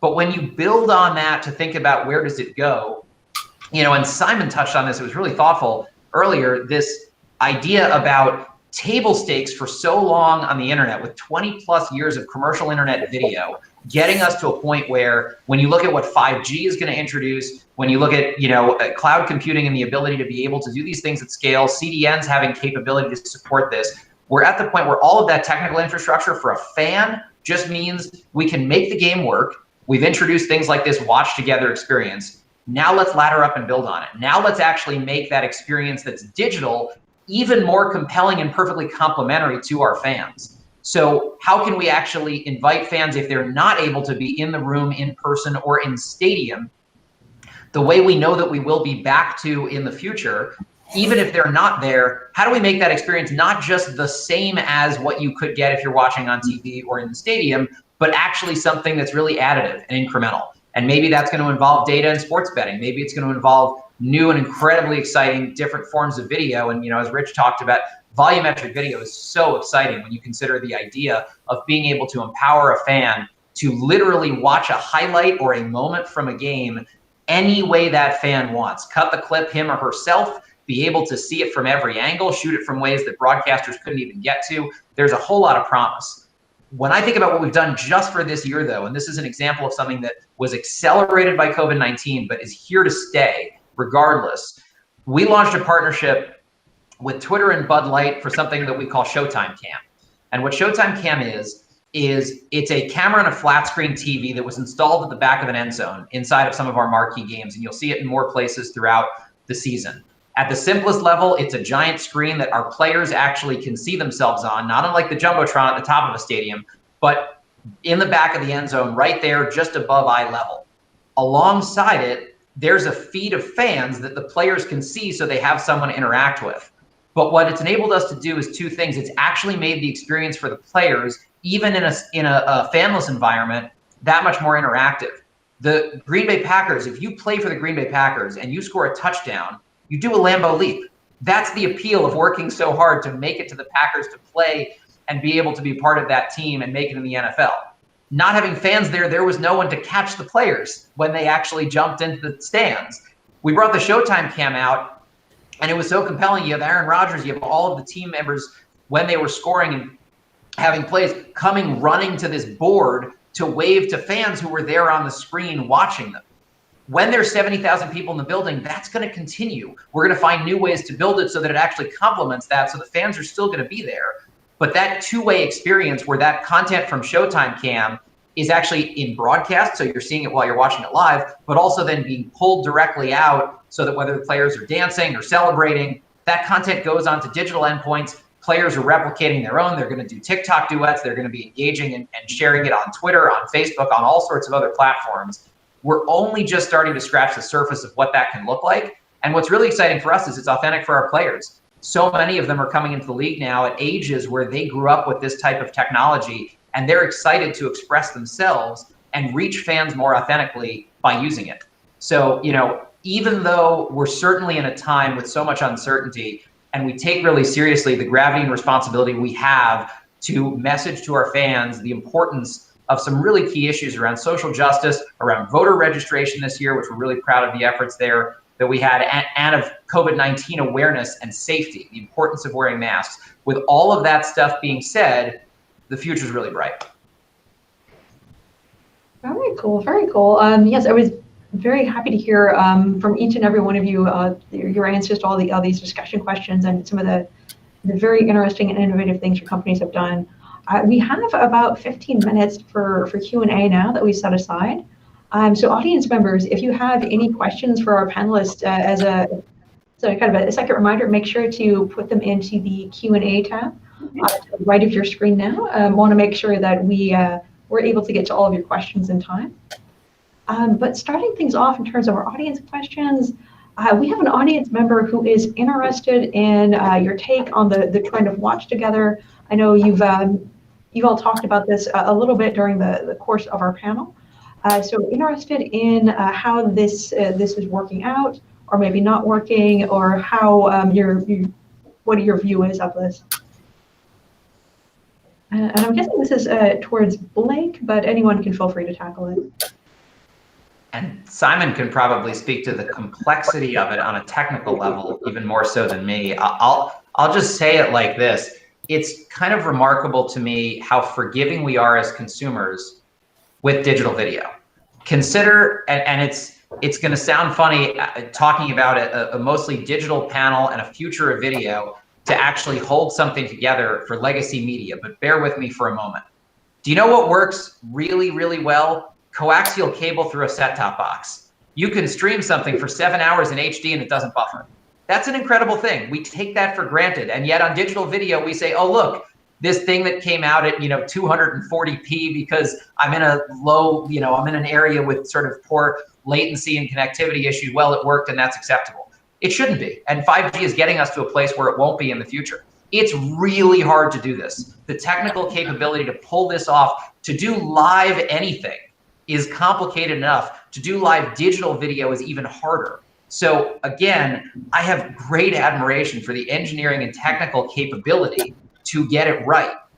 Once we get it right, we've got to actually tell our fans about it. And we just launched this. So how's it going so far? Table stakes is to make it work. It works, it's functional. We can have 4, 5, 6 fans at one time watching a live game. That's really exciting.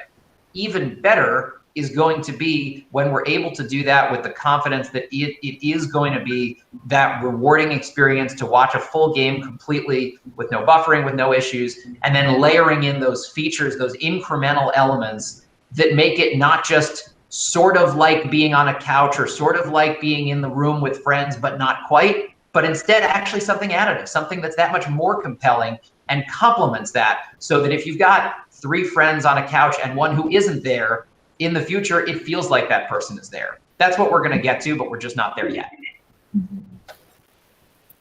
Yeah, and I would add to Blake's thing. I think the tailwinds and the trends that we're seeing are starting to lay the groundwork. I think the increase of OTT, people using different platforms, is accelerating the engineering development to try and solve this problem. We know that community is going to be important. Now it's how do you take that desire that the fans want and deliver those experiences. 5G is going to help us get there. Some of the infrastructure, the different devices, different startups and companies that are focusing solely on that are coming up with some amazing innovations that there's going to be a lot of testing and exploring, but we will solve. And it's going to be amazing when we get there. And I think it's just the power of having a fan desire and need, and a lot of people that are passionate about sports across the industries and trying to bring those two things together. So I think we're still early, but we're to go, and I'm feeling that we'll get there, and you will start to see more of these different types of experiences like community sharing. Betting will just continue to take off in the United States. And that just gets people closer to the sport. And with our partners that we're working with, like the NFL, NBA, how do you get people to watch more content? How do you get them to engage with that content deeper? And then how do you get them to want to come back and do more? Community is a key component of that to make that happen. Yeah, and I would just say, from a consumer point of view, I'm so excited to watch Hulu, to watch Broad City with my friends, and especially during the pandemic, to have the ability to, co-watch as a person who's lived alone, especially at the beginning and living in New York City, to be able to kind of log on and have my best friend who lives in Portland co-watch with me, during that scary time during COVID, it's been fantastic. I'm so thrilled that the technology has really, started to come out. And as an Oculus user, there's a co-viewing feature there, which is really cool. You've got your avatar, you feel like you're sitting next to your friend on the sofa and can watch some newsy on Oculus in 3D. But no, I mean, especially, kind of with election coverage and whatnot, to be able to feel like you're kind of watching debates and whatnot with your friends and your family is pretty cool. Yeah, watching political TV is not so much fun without somebody to shout at next to you, right? Like, what did he just say? I don't believe he just said that. Especially debates. And I love that. Like, we've had some of this technology and we've been playing this like social TV thing for many years. I remember the first time we tried on the software side, like, what happens if we just run Twitter feeds along the bottom of a live match? Like, it's kind of not engaging enough. There's no point to it. But I think the fact that we're all at home, we're all doing Zoom meetings, we're all doing video conferencing, we kind of get used to this world right here. And it suddenly makes sense to apply this world to everything else that we do. So, I've had Zoom Thanksgiving dinners. I'm sure you have as well. Why don't we watch the NFL on Zoom? It makes total sense. And as a tech supplier to both the NFL and to Twitch, I love the mashup between those two, right? Like the Twitch world, the e-game, the esports, the gaming world, those guys have been doing social kind of correctly, I say, ahead of the rest of the sports leagues, because the main sports leagues always had in-game, in real life presence.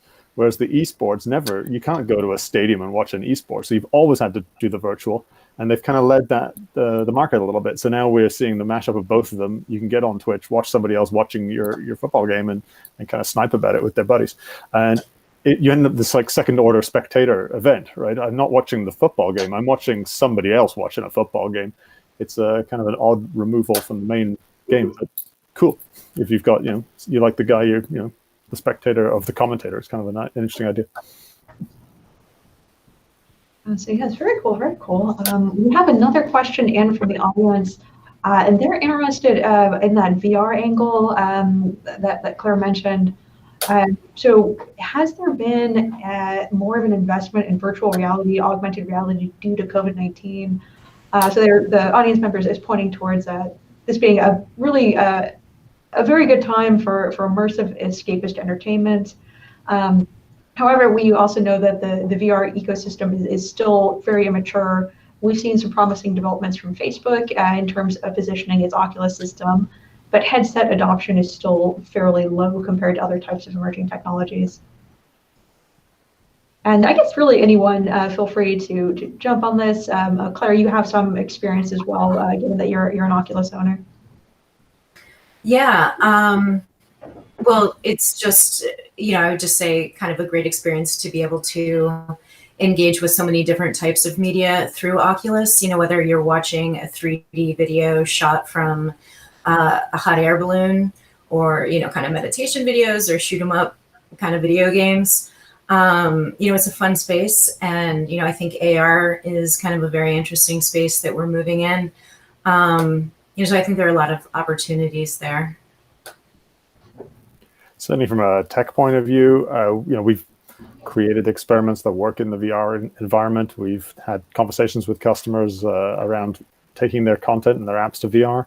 But as of yet, we're not seeing a great deal of pull. I kind of measure market interest by whether people call me and say, does your engine support this platform or not? And nobody's even asking. So whether that's still yet to come or if it hasn't really got a good alignment with the kind of content that most of my customers deal with, I'm not sure yet. We'll take it as it comes. I don't know, Rich, is there anything you want to add on the, on the Intel side with volumetric? Whoop. Yeah, I think the key thing is that there's not one delivery for all fans. Some fans are going to want certain types of experiences where they want to have that fully immersed in VR. Others, because of the organic use of mobile phones, almost everybody has that. They have a high-powered computer in their hands, and they can interact with that. And then the AR on top of it, when you're watching it in the stadium or even on the screen, it gives you a different thing. I would agree with Simon. We haven't seen the adoption take off as fast as we thought originally on the VR, but that doesn't mean that there's opportunities there. I think it's delivering the right experience to the right audience in an organic way. What do they want to experience? And making that content more universal and ability to apply it across different medium and platforms. That's where we're seeing, making sure that you're delivering the right content in the right experience going up. Yeah, we share the concern that, look, hardware adoption is still pretty low, so it's hard to benefit from the learnings of having tens of millions, hundreds of millions of people participating in these devices. At the same time, we work really closely with Facebook, and that includes the Oculus team. They've certainly been, it appears, a net winner and made a tremendous amount of progress, over the last year especially. The technology is really promising. We've done a host of things in VR, and we'll continue to experiment there, as is always our focus. At the same time, I think the discussion about AR, which is also its form of immersive entertainment, is really incredible, because there are very deep and technically complex forms of AR, but where I actually get more excited is things that are super lightweight. And no one has done that better than Snapchat, I think, over the last 5 years. And part of the brilliance of it speaks again to the elegance of thoughtful marketing, is regardless of how technically complex this is to execute, don't call it something that sounds like you need a PhD to get there and understand it. They called them lenses, so that my 3-year-old daughter can pick up a telephone and know that if she sticks her tongue out at a camera, she's going to vomit rainbows. That's really fun. And as a result, we've had some really great and we think pretty innovative ideas to be able to build around that. We're creating experiences now for our fans. Kickoff was one example. The AR really has improved, where a few years ago we were excited to be able to say, great, you can put on a virtual helmet, you can paint your face, you can put eye black on yourself, and that's really cool and still really fun. And by the way, those light experiences, just like we all know from social media, in the same way that a tweet with a graphic is probably going to get more engagement than a 5-minute really thoughtful and well done video, just because it's easy and meme ready. We've seen some really great uptick though in where we can go. So while we still have the sort of very simple executions with put a helmet on, put the eye black on, Leela, what we did with Snapchat at Kickoff this year, we created an interactive experience in AR where, again, a fan can point the camera in Snapchat at the screen, and the phone that you're looking at turned into a virtual locker room that you could walk through and see the Kansas City Chiefs and the Houston Texans who were playing in the kickoff game in the locker room. And when you spun it to the other side, you could actually run out from the locker room onto the field where Patrick Mahomes and Deshaun Watson were standing there waving at you. And the only thing I can say of having tested and run with that experience, which was great, it was seen by tens of millions of fans, is, Claire, I share the issue of being, in my case, a small New York City apartment. The thing that really stood out was when I did this with my 6-year-old, we started to do it, but our experience caused us to run into a wall. So that's the issue to learn in the future, is we have to make sure that AR adapts to small square footage, but things that we'll keep learning. It was a really cool one to test out, and you'll see us do a lot more of that as we head into Super Bowl and beyond. Very cool, very cool. It looks like we are out of time, unfortunately. I'd like to thank all of you very much for joining us today. I think it was a wonderful discussion, and we've definitely learned quite a bit. And so, yes, before we head into our networking break in the Zoom chat room, I'd like to give another thank you to our sponsors. So our research partner, Salesforce, gold sponsors, Comcast Technology Solutions, ContentWise, and Verizon Media. Our silver sponsor, UITV. Bronze sponsors, Amdocs Media, Panthera, and Verimatrix, as well as our supporters. Your assistance is very much appreciated. And then also, before we go, I would like to remind everyone that we are going to be moving to a bit of a new format next year. So instead of having the 3 days of feature video really back to back, we are going to be breaking things up into a number of smaller 1-day events or 2-day events throughout the year. So these are going to be on a number of different topics. So we have here a list of them. You can also find these on our Future of Video website. So be sure to check back in and keep abreast of all the developments in our area. But thank you all for joining us for this conference, and very much looking forward to seeing from you all again.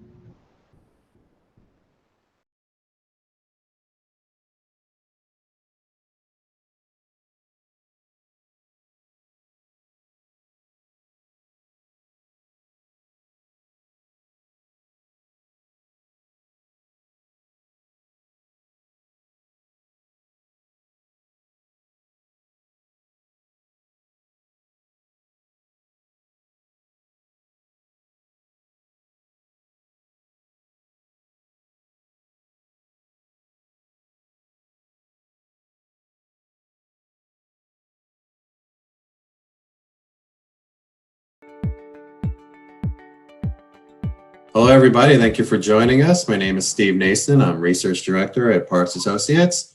I oversee our entertainment research practice, and I'm really honored to be joined today by Renato Bonamini from Content. Hello. Hi, Renato. How are we doing today? Good, thanks.